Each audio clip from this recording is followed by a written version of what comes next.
Boa tarde. Hoje iremos falar sobre a microbiologia dos alimentos. Os integrantes do grupo é a Ana Luísa Martins, a Bárbara Emanuele, o Bruno Vinícius, a Isabela Gomes, o Luiz Felipe Ricarte e a Rafaela Nonato.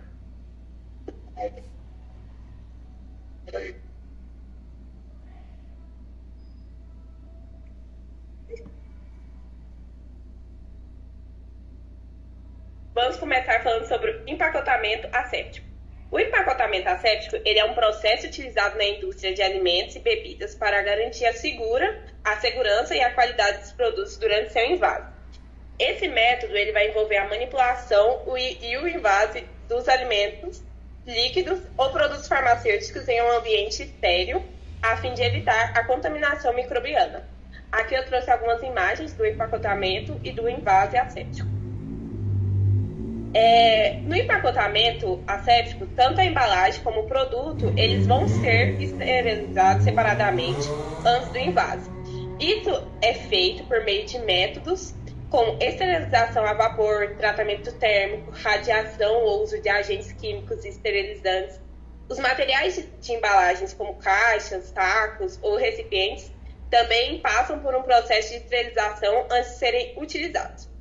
Durante esse processo de invase, é essencial manter um ambiente asséptico para evitar a reintrodução de micro-organismos. Isso geralmente é alcançado por meio de uma combinação de sistemas de filtragem de ar, desinfecção de superfícies e manipulação cuidadosa dos produtos e embalagens. Os operadores são treinados para seguir rigorosos protocolos de higiene e usar equipamentos de proteção individual para evitar qualquer contaminação. O empacotamento asséptico ele vai desempenhar um papel importante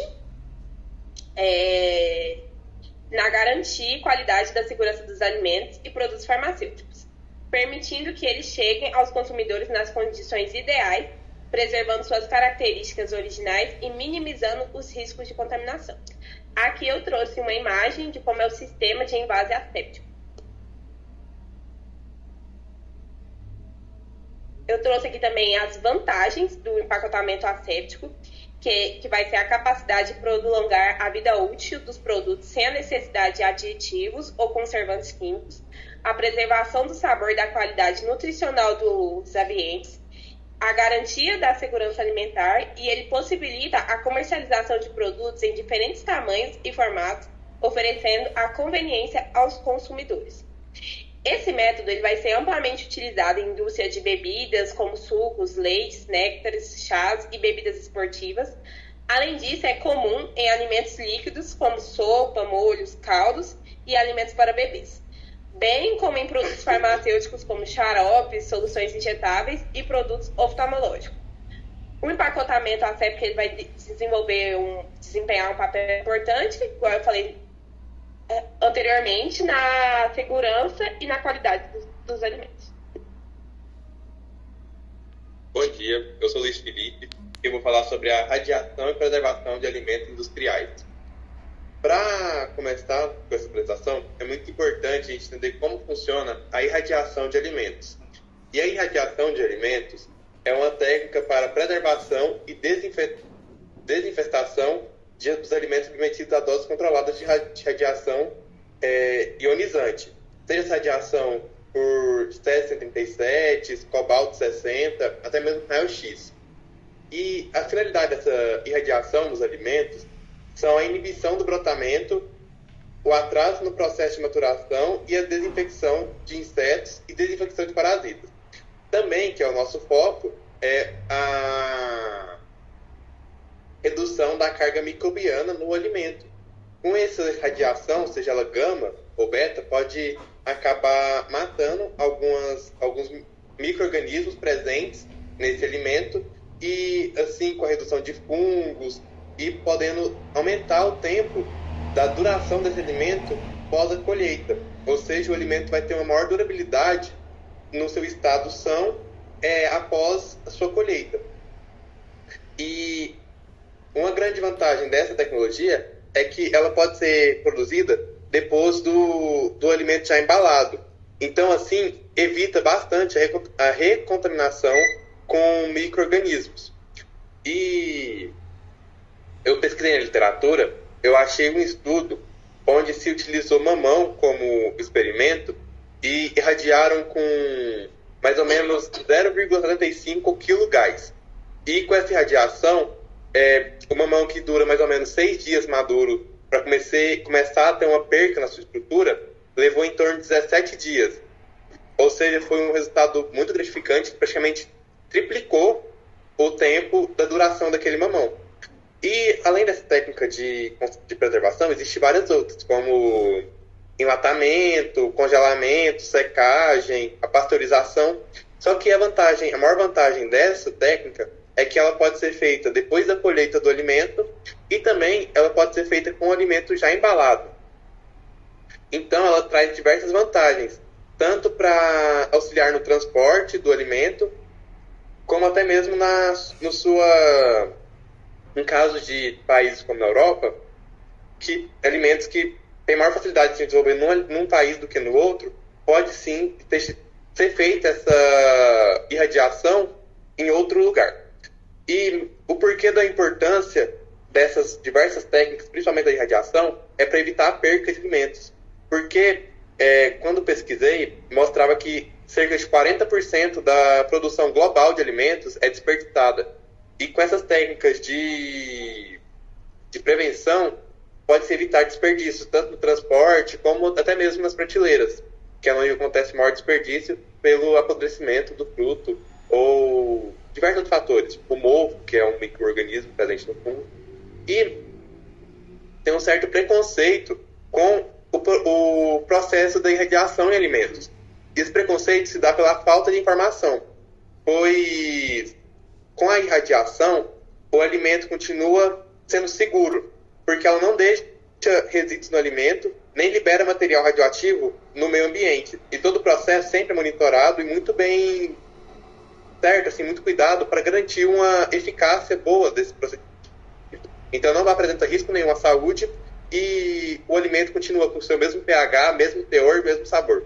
O único caso que eu encontrei em literatura que muda um pouco o alimento é em alimentos gordurosos, como por exemplo na manteiga, que pode mudar um pouco a cor, a textura e, dependendo dos casos, até mesmo o sabor. Mas na maioria dos alimentos, a irradiação faz com que o teor, o sabor e o pH do alimento continuem o mesmo.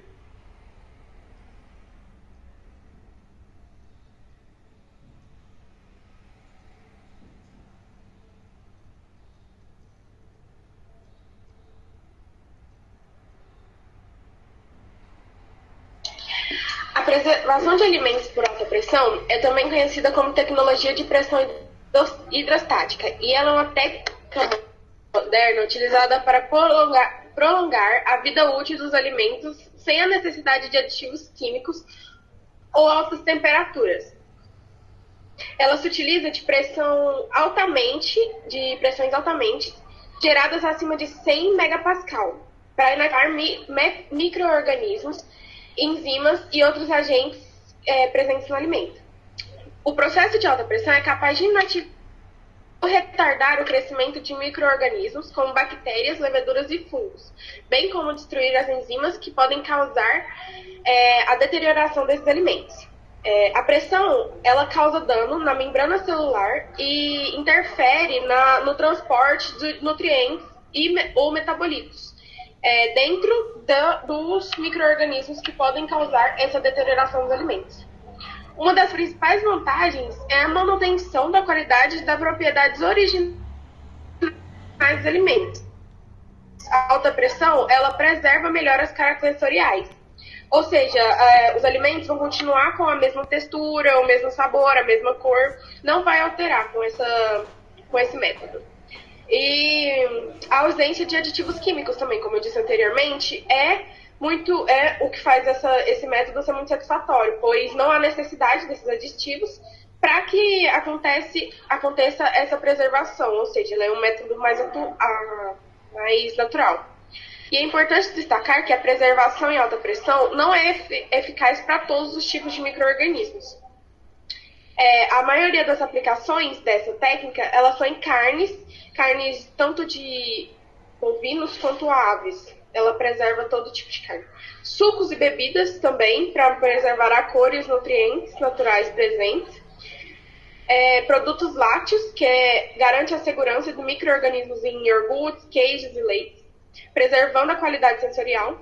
Frutas e vegetais, prolongando a vida útil dessas frutas frescas, mantendo a textura delas. E de produtos marinhos, para evitar a deterioração e aumentando a vida útil de peixes ou frutos do mar. Limitações a se considerar são os custos iniciais, pois a aquisição desse equipamento de alta pressão pode ser de um investimento muito significativo. O equipamento não é barato para se começar a utilizá-lo. E é isso.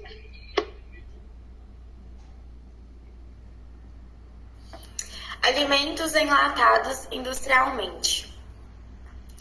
O desafio do processo de enlatamento para fins comerciais é utilizar a quantidade correta de calor necessário para matar os organismos decompositores e micro-organismos perigosos, como o caso do Clostridium botulinum, que ele é formador de endosporos e não altera a aparência e a palatabilidade dos alimentos.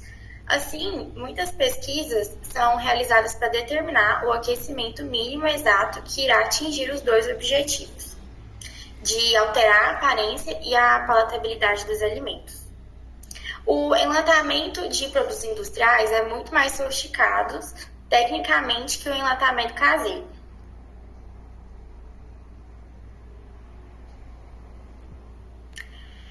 Os produtos enlatados industrialmente, eles passam por uma esterilização comercial por vapor sob pressão e uma grande retorta, que opera com base no mesmo princípio da autoclave, que vai garantir a esterilização comercial com aquecimento suficiente aplicado ao tratamento 12D, que são as 12 reduções decimais, ou pelo cozimento botulínico. E nisso será reduzido a bactéria em 12 ciclos logarítmicos. Essa deteriorização termofílica anaeróbica é, portanto, uma causa bastante comum de deteriorização de alimentos enlatados de baixa acidez. A lata, ela pode muitas vezes estufar com gás e seu conteúdo ter um pH diminuído, assim como apresentar um odor azedo. Então, diversas espécies dessas termofílicas de Clostridium podem causar esse tipo de deteriorização. Quando a deteriorização termofílica ocorre, mas a lata não estufa com produção de gás, ela é chamada de acidez plana. As bactérias mesofílicas, elas podem deteriorar alimentos enlatados se eles não forem processados corretamente, ou também se as latas apresentarem certos vazamentos. Além de falhas no processamento, pode causar uma deterioração das bactérias formadoras de endósporos, e a presença de bactérias não formadoras dos endosporos sugere que as latas estariam vazias.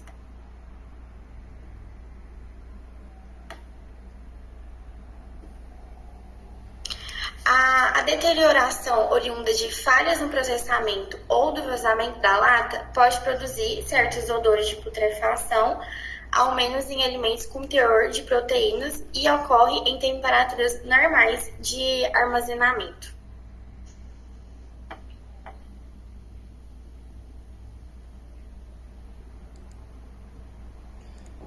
A microbiologia dos alimentos, então, basicamente, ela vai ser uma área que se concentra nas análises microbiológicas presentes nos alimentos. Então, elas podem afetar tanto a segurança, a qualidade, a durabilidade dos produtos alimentícios, e assim, nesses alimentos, os micro-organismos são encontrados que incluem bactérias, fungos, parasitas e vírus. Alguns micro-organismos benéficos são usados na produção de alimentos fermentados, como leveduras na produção do pão e da cerveja, e bactérias na produção do iogurte e do queijo. Esses micro-organismos, eles também desempenham papéis importantes na formação de sabor, no aroma, na textura dos alimentos e também alguns alimentos prejudiciais causam a deteriorização dos alimentos, resultando em alteração também na cor, na textura, no sabor e no odor dos produtos. Esses micro-organismos também, eles podem contaminar os alimentos em diferentes estágios de cadeia alimentar, desde a produção e a colheita dos processamentos, de armazenamento e de consumo, e também as principais fontes de contaminação vai incluir a água, o solo, os animais, os manipuladores de insetos e os equipamentos de processamento. A microbiologia desses alimentos, ela também vai estar envolvida na preservação da segurança do alimento, através de técnicas de conservação do calor, que é a pasteurização e esterilização, através da refrigeração, do congelamento, da desidratação e também do uso de ativos antimicrobianos em embalagens adequadas. Essas práticas também visam controlar o crescimento microbiano dos alimentos e também prevenir a contaminação dos micro-organismos patogênicos. Então, basicamente, os principais objetivos da microbiologia dos alimentos vai envolver áreas de estudo como a microbiologia preditiva, que utiliza de métodos matemáticos para prever o crescimento e a sobrevivência dos micro-organismos em diferentes concentrações de temperatura, pH e atividade de água, a fim de avaliar a segurança dos alimentos. Outro estudo é a análise microbiológica, que vai envolver a detecção, o isolamento, a identificação de os micro-organismos presentes nas amostras dos alimentos. Essas técnicas são utilizadas em laboratórios como cultivo de meio de cultura e também pode ser utilizado testes bioquímicos como a reação da cadeia polimerase. A higiene e boas práticas de fabricação também é outro estudo que refere-se a medidas dos procedimentos adotados para garantir a higiene e prevenir a contaminação dos alimentos durante a produção, o processamento e também o armazenamento durante a distribuição dos mesmos. O controle de qualidade, que vai envolver o monitoramento contínuo da qualidade microbiológica dos alimentos. Ele também inclui a realização de testes de qualidade e também garante a conformidade dos padrões regulamentares estabelecidos. E a tecnologia dos alimentos, que abrange um desenvolvimento de métodos tecnológicos para preservar e armazenar os alimentos de forma que controle a multiplicação e a sobrevivência desses micro-organismos patogênicos e deteriorantes. Então, basicamente, em resumo, essa microbiologia dos alimentos ela vai desempenhar um papel importante e fundamental na garantia da segurança, da qualidade dos alimentos que consumimos e também por meio de controle dos micro-organismos presentes nesses produtos.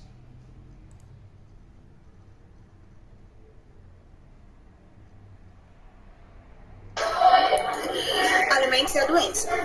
Os alimentos eles podem ser fontes de doença quando contaminados tanto por um micro-organismo patogênico, toxinas ou substâncias químicas nocivas. Algumas doenças elas são transmitidas por alimentos, que também são conhecidas como doenças transmitidas por alimentos, DTA ou intoxicações alimentares. Entre elas, pode-se incluir algumas que eu separei aqui.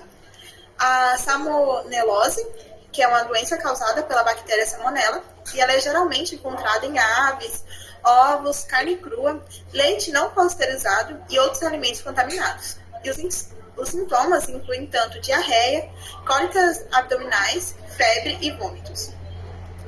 Já a capilobacteriose, ela é causada pela bactéria Capilobacter, presente em aves mal cozidas, leite cru, água contaminada, e os sintomas dela também é diarreia, dor abdominal, febre e mal-estar geral.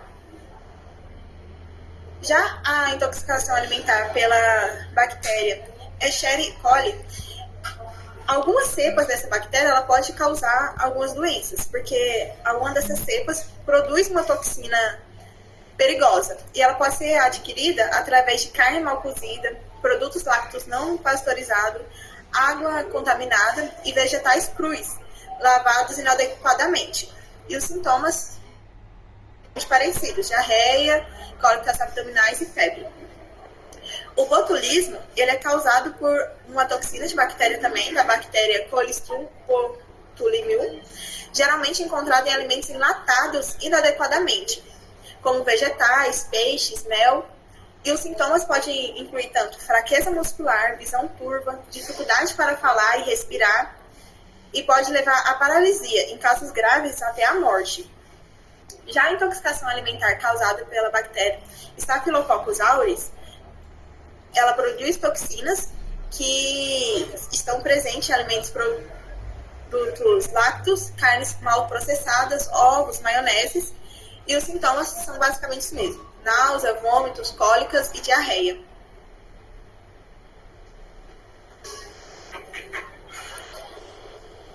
Além dessas doenças, também a doença...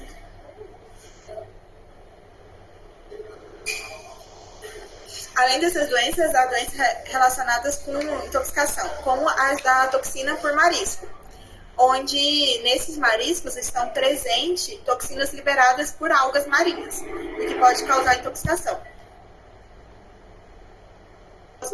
Que eles são tóxicos e pode levar até morte. As boas práticas para evitar essas contaminações são boas práticas de higiene, lavar corretamente os alimentos, as mãos, e para prevenir tanto os patogênicos quanto os micro-organismos. Colocar em temperaturas seguras, não consumir carnes cruas, que pode ter bastante parasitas ou micro-organismo, consumir alimentos de fontes confiáveis e onde tem a expedição do governo, e o governo ele tem que estar nessas partes, né, as autoridades públicas, de ficar nos restaurantes, açougues, onde vende alimentos com a regulação, para ver se está tudo certinho.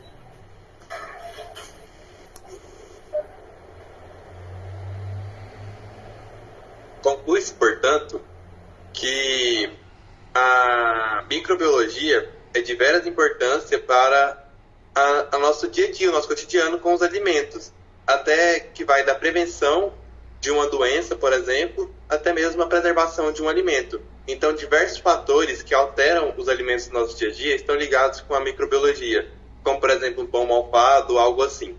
E, devido a essa grande importância, nós devemos estudar e entender o porquê da ligação da microbiologia com essas coisas do nosso cotidiano.